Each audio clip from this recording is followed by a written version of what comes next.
Traders point அன்பர்களுக்கு சிறப்பு வணக்கம். நம்ம டிஸ்க்ளைமர் எடுத்துக்கிறோம். நம்ம செபி ரிஜிஸ்டர் அட்வைசரோ ஆர்ஐஓ கிடையாது. நம்ம இங்கே பேசக்கூடியது எல்லாமே தகவலாக மாத்திரமே பார்க்கப்படணும். இது யாருக்கும் முதலீடு சம்பந்தமாகவோ பங்குகளை வாங்கவோ விற்கவோ நம்ம எந்த ஆலோசனையும் கொடுக்கப்படலை. எல்லா தொழிலையும் ரிஸ்க் இருக்கும். ரிஸ்க்கை புரிஞ்சுட்டு எச்சரிக்கையோட தொழில் செய்யும்போது எல்லாமே நல்லா இருக்கும். நம்மளை ஆதரிக்கிற அனைத்து நல்ல உள்ளங்களுக்கும் நன்றி. வளமுடன். நம்ம இப்போ பார்க்கக்கூடிய ஷேர் வந்து நாட்கோ ஃபார்மா. இவங்க ட்ரெண்ட் லைன் ஸ்கோரை பொறுத்த வரைக்கும் ஸ்ட்ராங் பெர்ஃபார்மர் அப்படிங்கிற கேட்டகரியில் தான் இருக்கிறாங்க. இன்னும் புல்லிஷ் ட்ரெண்டில் இருக்குங்கிறது தான் இதோடைய சிக்னிஃபிகண்ட்டாக நம்ம புரிஞ்சுக்க வேண்டியது. இப்போ கரண்ட் ப்ரைஸ் 1029 ட்ரேட் ஆகிட்டுருக்கு. இன்றைக்கி மாத்திரமே ₹9.20 ஏறி இருக்கிறாங்க. இப்போ இவங்களுக்கு டிவிஎம் ஸ்கோர் பார்த்தோம்னா டியூரபிலிட்டி ஸ்கோர் 75 இருக்குது. நல்ல high financial strength. Valuation score 59 இருக்குது. அஃபோர்டபுள் வேல்யூஷனில் இருக்குது. மூமெண்டம் ஸ்கோர் 67 இருக்குது. இது இன்னும் புல்லிஷ் ட்ரெண்டில் தான் இருக்குது. அதே சமயத்தில் அனாலிசிஸ்ட் வந்து ப்ரைஸ் டார்கெட் 912 கொடுத்துருக்குறாங்க. பிஇயை பொறுத்த வரைக்கும் இன்னும் பை ஜோன் தான் காட்டிக்கிட்டு இருக்கு. இப்போ இவங்களுடைய ஃபண்டமெண்டல் கீ மெட்ரிக்ஸ் பார்த்தோம்னா interest cover ratio 97.9, current ratio 4.1 இருக்குது. இப்போ இது ரெண்டும் வந்து நல்ல ஹையஸ்ட் சால்வன்சி பொசிஷனில் இருக்காங்க. ஸோ இப்போ இந்த கம்பெனி வந்து நல்ல சால்வன்சி பொசிஷன் இருக்குனாலே பேசிக்காக நல்லா பெர்ஃபார்ம் பண்ணிகிட்டு இருக்காங்க அப்படிங்கிறத நம்மளுடைய புரிதல். ROCE அண்ட் ROE எபோவ் 20 மேலே இருக்குது. இதுவே ஒரு பெரிய விஷயம். ROCE 28, இது 23, ROE 23 இருக்குது. எபோவ் 20ங்கிற கிளாஸிஃபிகேஷன். இப்போ இது நல்லா பெர்ஃபார்ம் பண்ணுறாங்க, நல்லா ரிட்டர்ன் எடுக்கிறாங்க, நல்லா நல்ல பிஸ்னஸ் வந்து பெர்ஃபார்மன்ஸஸ் நல்லா இருக்குது அப்படிங்கிறது நம்ம இதுலேருந்து புரிஞ்சுக்க போகிறோம். டெப்ட் டு ஈக்விட்டி ரேஷியோ 0.1 இருக்குது. இது வித்தின் த லிமிட் இருக்கிறதுனால கடனும் கட்டுக்குள்ளே இருக்குது. அதே சமயத்தில் பிஇ 13 தான் இருக்குது. நம்மளுடைய லெவல்ஸ் என்னது? 4 to 5, 8 to 10, 15, 25 அந்த ரேஞ்சுக்கு நம்ம போவோம். ஸோ அப்போ இது வந்து 15ன்னு வச்சா கூட இன்னும் நமக்கு வந்து ஒரு 1.7 பாயிண்ட் இருக்குது. ரவுண்ட் அப் பண்ணி சொன்னோம்னா 2 பாயிண்ட் இருக்குது. அதே மாதிரி ப்ரைஸ் டு புக் வந்து 3.2 தான் இருக்குது. அதை நம்ம 3ன்னு வச்சுக்கிட்டா கூட நமக்கு 4.5, 5க்கு வந்து இன்னும் 2 பாயிண்ட் இருக்குது. அப்போ இது ரெண்டுத்தையும் நம்ம பார்க்கும்போது இன்னும் வந்து இது வந்து க்ரோத்துக்கான ஆப்பர்ச்சுனிட்டி, இன்னும் மேலே உயர்றதுக்கான ஆப்பர்ச்சுனிட்டி நிறைய இருக்குது அப்படின்னு சொல்லி இதிலேருந்து நம்ம நம்பிக்கை வைக்க முடியும். 1 இயர் ஃபார்வர்டு ஃபோர்காஸ்ட் எஸ்டிமேஷன்ஸ் வந்து இபிஎஸ் வந்து 69.6 இருக்குது. இவங்க வந்து சர்ப்ரைஸ் எவ்வளோ எதிர்பார்க்குறாங்கன்னா -0.8 எதிர்பார்க்குறாங்க. கன்சஸோட ரெக்கமெண்டேஷன்ஸ் என்ன இருக்குன்னா 11 அனாலிசிஸ்டில் வந்து 2 பேர் செல் சொல்கிறாங்க, ஒருத்தர் ஹோல்டு சொல்கிறாங்க, 8 பேர் பை சொல்கிறாங்க.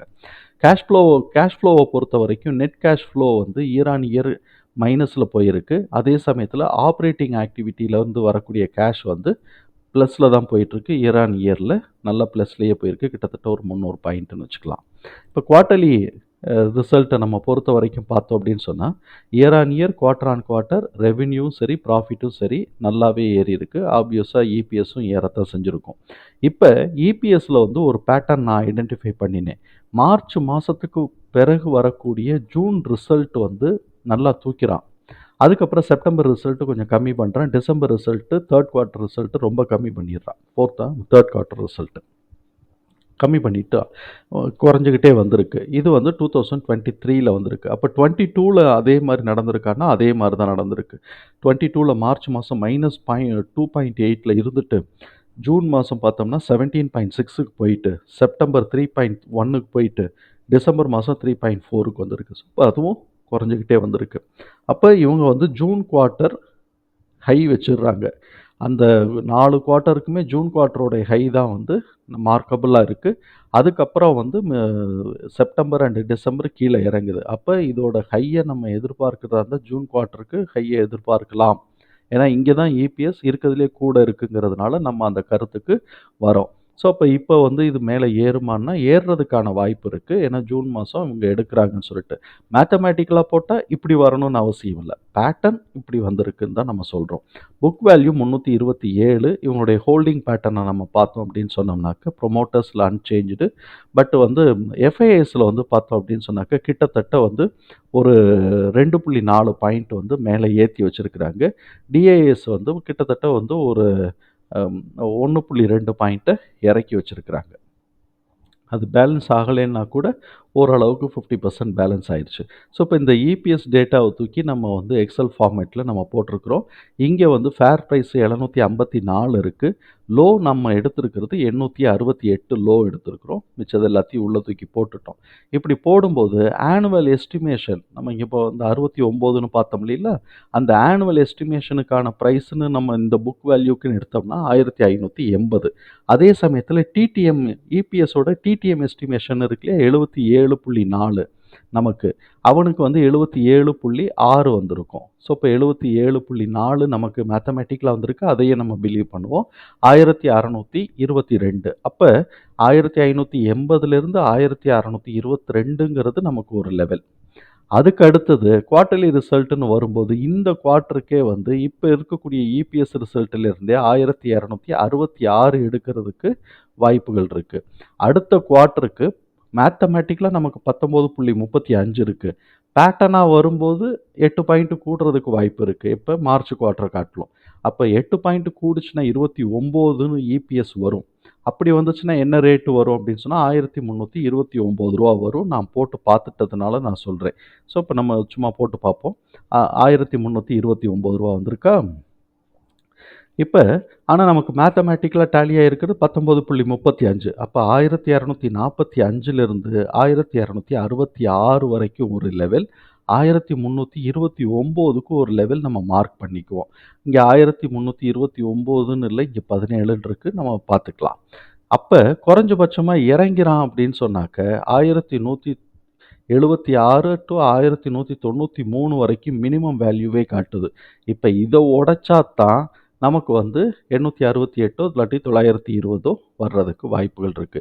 இப்ப இதுல இருக்கக்கூடிய இந்த வேல்யூஸ ஃபுல்லா தூக்கி நம்ம உள்ள போட்டுருவோம். மினிமம் அண்ட் மேக்ஸிமம் 2 வேல்யூ தூக்கி உள்ள போட்டுருவோம். நடுவுல வந்து 1329யும் சேர்த்து போட்டுக்குவோம். காரணம் என்ன அப்படின்னு சொன்னாக்க, நமக்கு வந்து அந்த 29ன்னு வந்தாக்க அப்படிங்கிறத நம்ம புரிஞ்சுக்கிறோம். இப்ப இந்த வேல்யூஸ் எல்லாத்தையும் தூக்கி உள்ள போடுறோம். என்னென்ன லெவல்? 1580 to 1622, 1245லேருந்து 1266, 1176லேருந்து 1193, 1449லேருந்து 1484 plus 1329. இந்த வேல்யூ தூக்கி நம்ம வந்து சார்ட்ல போட்டு கோட போட்டு வச்சுக்கிறோம். ஏன் 928ன்னா இதிலிருந்து அந்த 23 அந்த ஃபிபனாசி 23 அந்த வேல்யூவோட ரிவர்ஸ் ஆகுறதுக்கு வாய்ப்பு இருக்கு. அப்படி இல்லைனாக்க கீழ 868 அது கீழ உடைச்சுச்சு அப்படின்னு சொன்னா 740க்கும் வரட்டும். வர்றதுக்கு உடைச்சு வந்தா கீழ.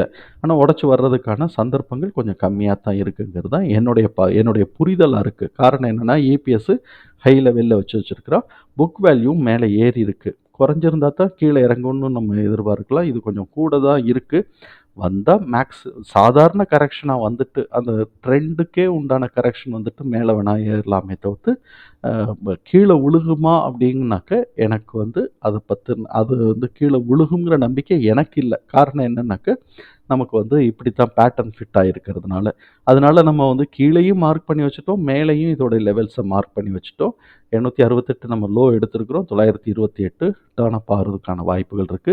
1176 to 1193, 1245, 1266, 1329, 1449லேருந்து 1484, அதுக்கப்புறம் மேக்ஸிமம் டிடிஎம்மோட மேக்ஸிமம், எஸ்டிமேஷனோட மேக்ஸிமம்ங்கிறது 1580லேருந்து 1622. இப்படி வந்து நமக்கு வந்து இந்த இபிஎஸ்ஸை ஃபிட் பண்ணும்போது இந்த லெவல்ஸ் நமக்கு கிடைக்குது. தகவல் நமக்கு பயனுள்ளதா இருந்ததுன்னா சங்கருக்கு ரொம்ப சந்தோஷம். நம்மள ஆதரிக்கிற அனைத்து நல்ல உள்ளங்களுக்கும் நன்றி. வளமுடன் வாழ்க.